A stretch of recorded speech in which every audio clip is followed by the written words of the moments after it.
Hello everybody. Hey, I wanted to go ahead and try to go back to some of my traditional weekly videos on the progress of the camper. This is going to be a little bit different. The time lapse for right now, I'm working primarily on the interior, and the time lapses in the interior just unfortunately just don't work out too well.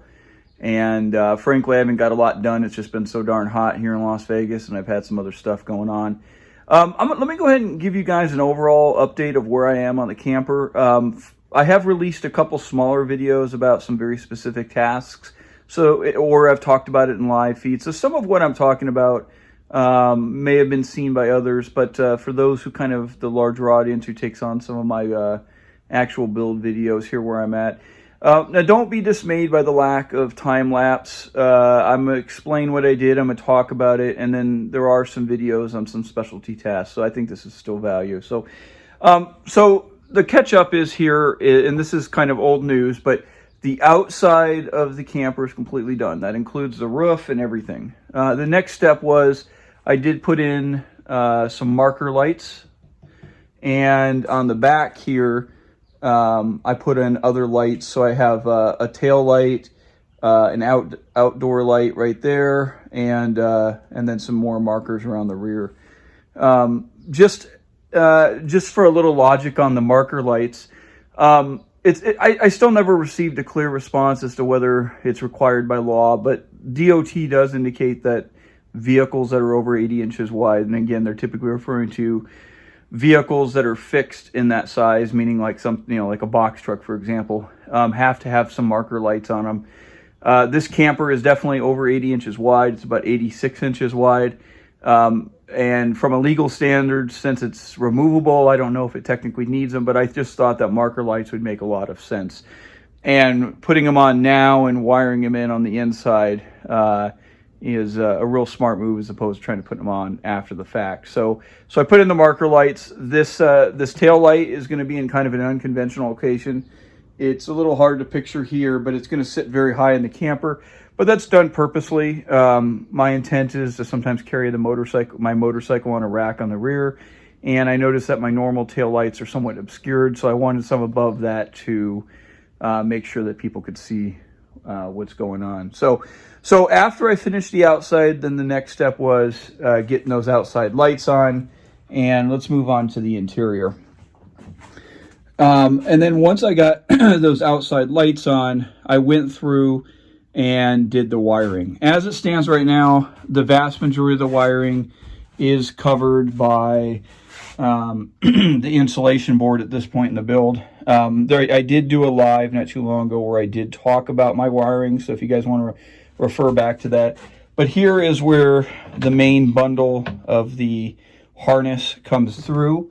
And basically the key is if you're building this, once you get the outside done, even if you didn't use marker lights, doing wiring before you put on the insulating panels is going to be the very next step. I'm not going to, I did talk about wiring a little bit in some of my strategies in a live on the wiring. I think it was titled a wiring boondoggle, if I remember correctly.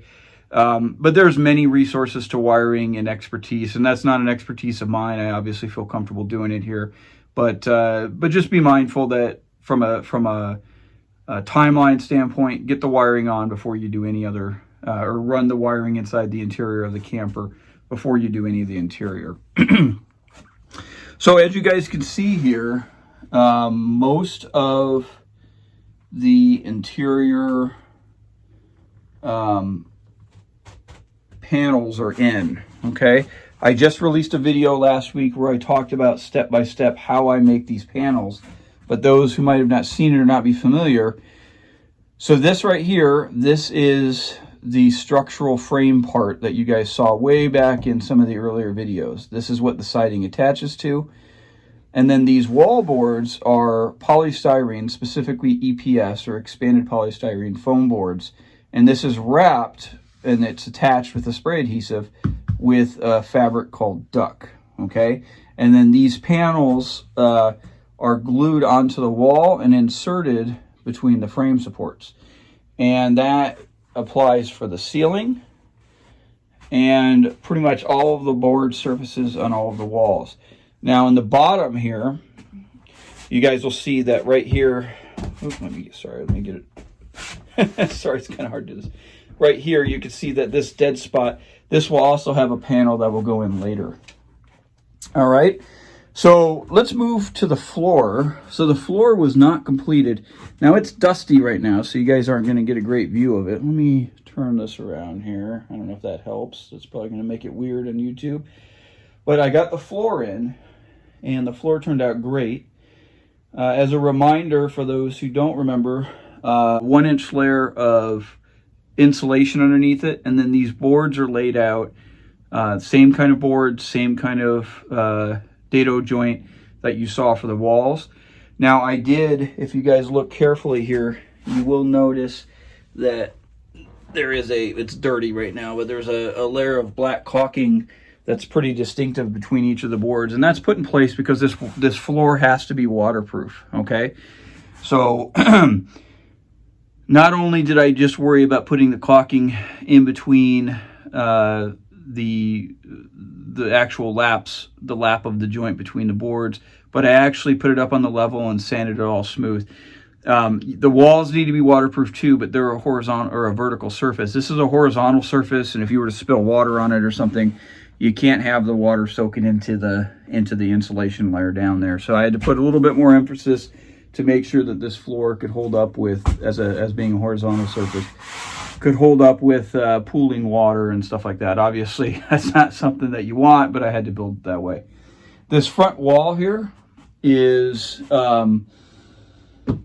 this has the 2 inches of insulation in it, and then just for a decorative appeal, I decided to do this this accent wall here. Now this is not reclaimed wood as in the 2.0 project, but I still think it looks pretty darn nice. I might put a trim piece. I was even thinking about putting a decorative strip of leather here, or I may not. We'll just play it by ear.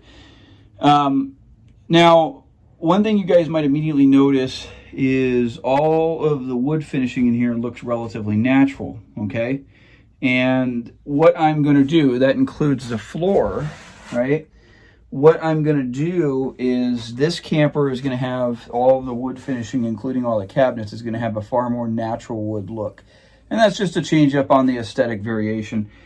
This is all treated with a hard wax product called Osmo, and I absolutely love it. It's kind of an oil wax combination. What it does is it penetrates into the wood, and from the top of it, if you feel it, it doesn't have a layer like a polyurethane would. It relatively, it's like you're touching the surface of the wood, but it's very strong, very durable. It's even rated. It's interior rated only, but it's even rated for use on flooring, which is I used in here. All right, so so basically for the majority of the part, with some minor exception, we got all the insulating panels on. We got all the wiring done. As you guys could see, I even cut the hole here for the vent fan that will come in. One other note here is these lights. So you'll notice right here, all throughout, all of the lights are embedded in a natural wood framing that goes across here. This was a departure than something different that I didn't do in 2.0. And I'm trying kind of experimenting with it. I like how it looks. We'll see how I like it in the long run. I felt it provided a little bit of a sturdier base for these LED puck lights, but it also helped hold up the panels and provide a little bit more of a mechanical support mechanism other than just the glue. And, you know, I thought it was visually interesting and might look nice. I mean, I don't know. I like how the other camper looked too, but, you know, we'll see how this holds up. I think it looks pretty good. All right, so wiring, insulating panels, cut the hole for the vent fan, put in the puck lights and you know, have the decorative mounting surfaces for those. And then the next stage is going to be cabinetry. So this corner cabinet here, this will have the AC at the top, storage down here, the solar gen down at this floor, and then the porta potty, which I have just staged down there, and the bottom one. this is kind of the centerpiece, as I see it, of the cabinetry in the camper. So I'm working on that right now. This one is actually a little bit more complex than you would think, because especially fitting in the AC, because I have to build a box around it. Again, I've done a video on the update on how the AC is working in the camper and some of my design considerations. That's working out well here. The only real modification is I'm going to sit the AC back a little closer to the wall instead of developing or building that complex ducting system. And I hope that will make it a little more efficient. I do have one question for you guys regarding the AC. A user, and I apologize, I don't recall his name right now, sent a question suggesting that it may be more efficient if I pipe the intake for the air that would blow over the condenser from the interior of the camper. What would essentially be cooled air. Sorry guys, I bumped something there. And I mean, it's a great idea. My understanding of these window AC units is they have essentially two systems. They have the air that blows over the condenser, which has to be separate from the internal air, and then the internal air, which will suck air and continuously recirculate air from the interior and blow it over the evaporator, which will overall cool an entire area. And my understanding is if you drew away that cooled air that's being recirculated from inside of the camper, it would overall, it might make the air blowing over the condenser more efficient, but it would overall reduce the cooling capacity on the interior. Now, that's my understanding, and I could be wrong, but for any of you guys out there who may be AC experts or have any thoughts on the matter, as a little side conversation to this review, please note that in comments, and then in a live next week, we can talk about that and hash that out. But I thought it was a good question and something that needs to be addressed, and I just don't have that expertise to go from there. So anyway, sorry, a little side conversation there, but progress is going good. It is going a little slow, but everything is coming together very nice. I'm very pleased with the quality of the work so far, and everything is working well. And I will see you guys in a live next Tuesday. Please ask questions, share with friends, subscribe, do all of those things that help the channel, and we will go from there.